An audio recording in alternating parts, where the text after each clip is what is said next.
IPL 2022 hits a half century. Yes, I'm talking about match 50, which we're going to be previewing with Nick Knight in this one. And it's going to be a good one as Delhi Capitals take on Sunrise Hyderabad. Don't go anywhere because you want to watch this show right here, right now.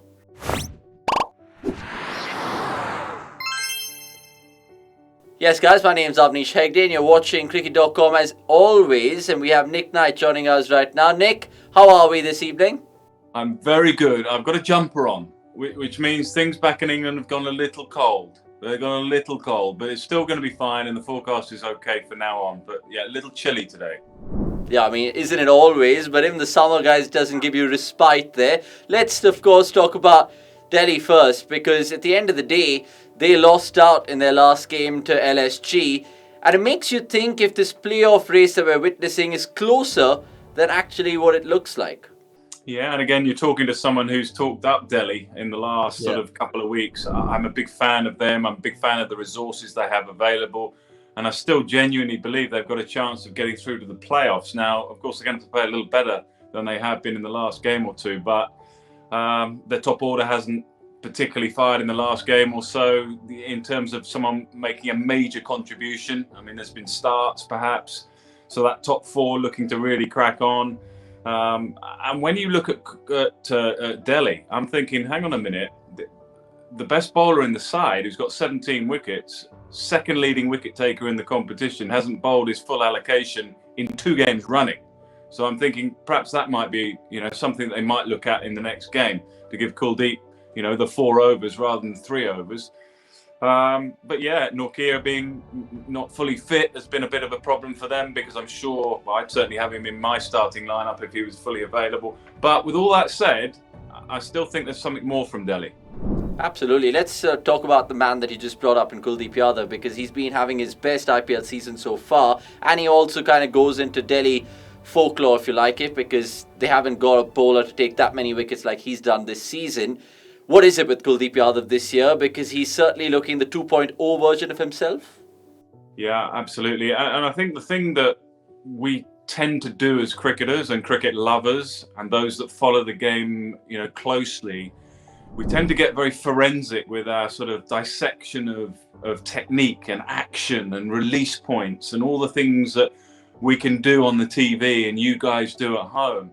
But actually, often it's environment, it's mental, it's who's saying what to you at a given time, who's encouraging you, who's getting the best out of you, what's the captain doing, all of this stuff that goes on behind the scenes, not so much in front of the camera on the ground. More, do you feel at home in your environment? Do you feel very much at one with the environment around you? All that sort of stuff. And I can tell you as a player, that makes a huge difference. That makes a massive difference to the way that you go about your skill. And I don't think, you're probably talking to any batter bowler, that there might be the tiniest little margins, little things that you change, maybe do this, do that. And you feel that technically that's going to make a difference. But I strongly believe that if this bit's sort of in the right place, so to speak, and the environment around it is right, you can get the best. I mean, he's a terrific bowler. You don't suddenly become a bad bowler. You don't suddenly not be able to land it. You don't suddenly be not worthy of being picked. I don't think he played a game last year, something like that. I mean, that has to be something to do with the mental setup rather than the technical setup. Yeah, and he has some good people around him, so whatever he's doing, he's certainly doing things right. But there's one cause of concern for Delhi Capitals before we go on to Hyderabad, of course, is their bowling in the power play. Now, they've just been able to pick up, 11 wickets from the games that they've played, and that's joint worse in terms of all the stats out there. What's the advice that Ricky Ponting will probably giving his new ball bowlers, how to kind of get wickets early, because it's having a direct impact on their results? When you look at what they've got available, we talked about Nortje, then you talk about Sakari, then you talk about the Fizz as well. So you're talking about left armers, you're talking about pitching it up. You're also talking, I think, a little bit about, and I think this is where we don't want to get too cute with the game and the tournament, but I've made mention of this a number of occasions. You're looking at bowlers perhaps just adjusting how they bowl now. They've had grass pitches, they've had pitches with a little bit of lateral movement, assistance with the new ball, first 6 overs, bowl what we call a hard length, in that good length channel, top of off stump, and you've got a slip in place, and you're going to get rewarded if you bowl well. No, conditions are beginning to change a little bit now. And that mindset is perhaps having a slight effect on the bowlers and how they're running in. I need to get a little fuller now. I need to use the swing. I need to change slower balls a little earlier because it's a bit more gun barrel straight. I'm not getting the lateral movement. And so all of that is just putting the bowlers under a little bit more pressure now than perhaps the simplicity of, I've got a length to bowl, I hit it, I get reward.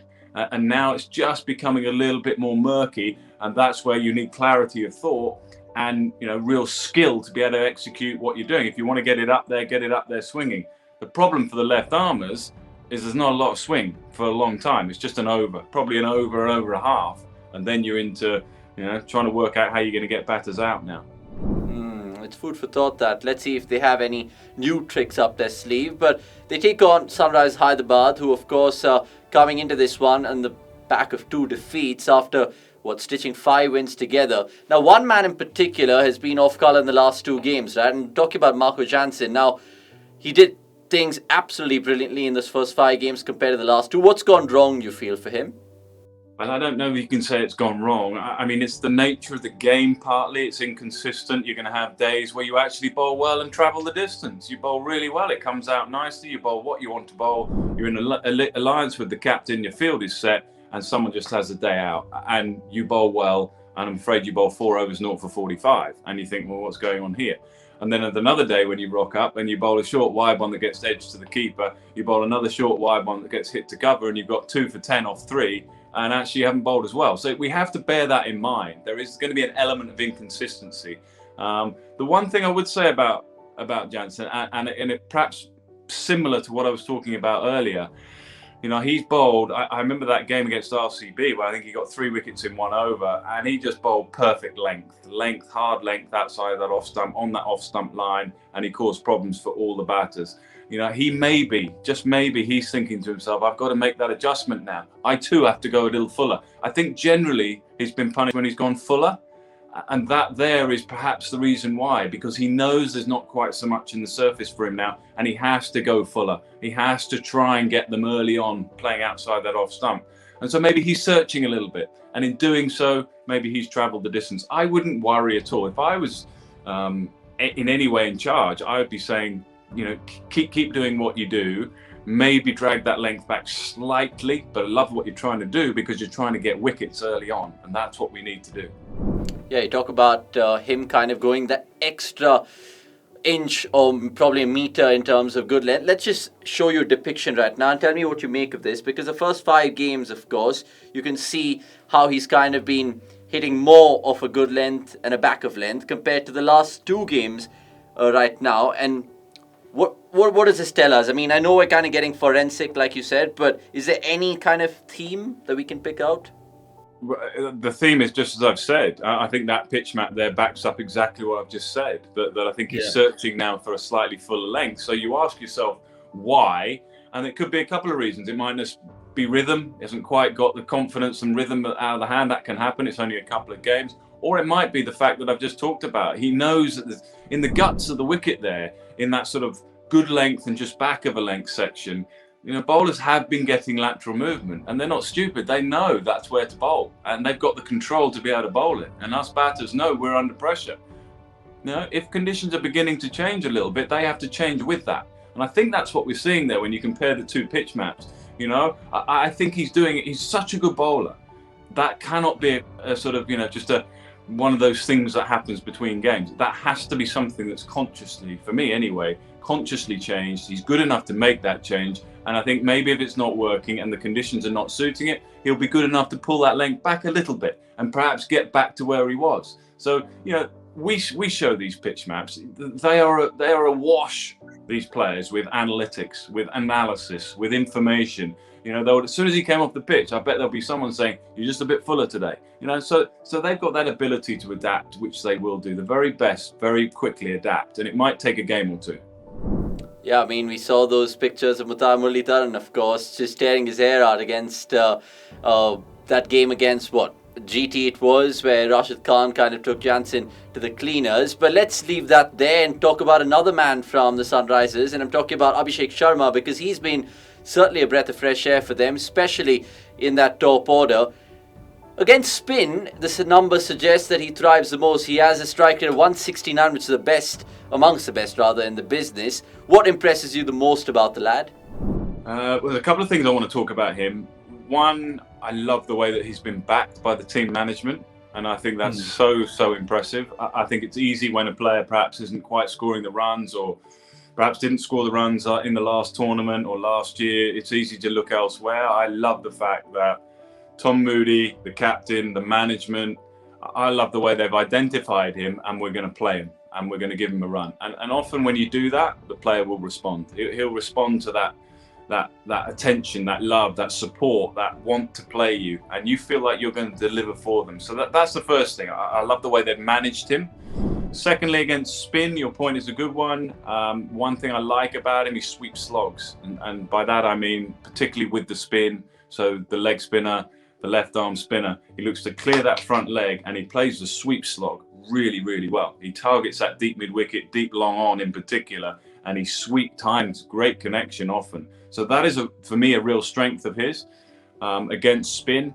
When I look as well, I think who he's working with, not many better. The great man Brian Lara. He's in conversations all the time with Brian, working out how he's going to maneuver and work the spinners around, where his big shots are.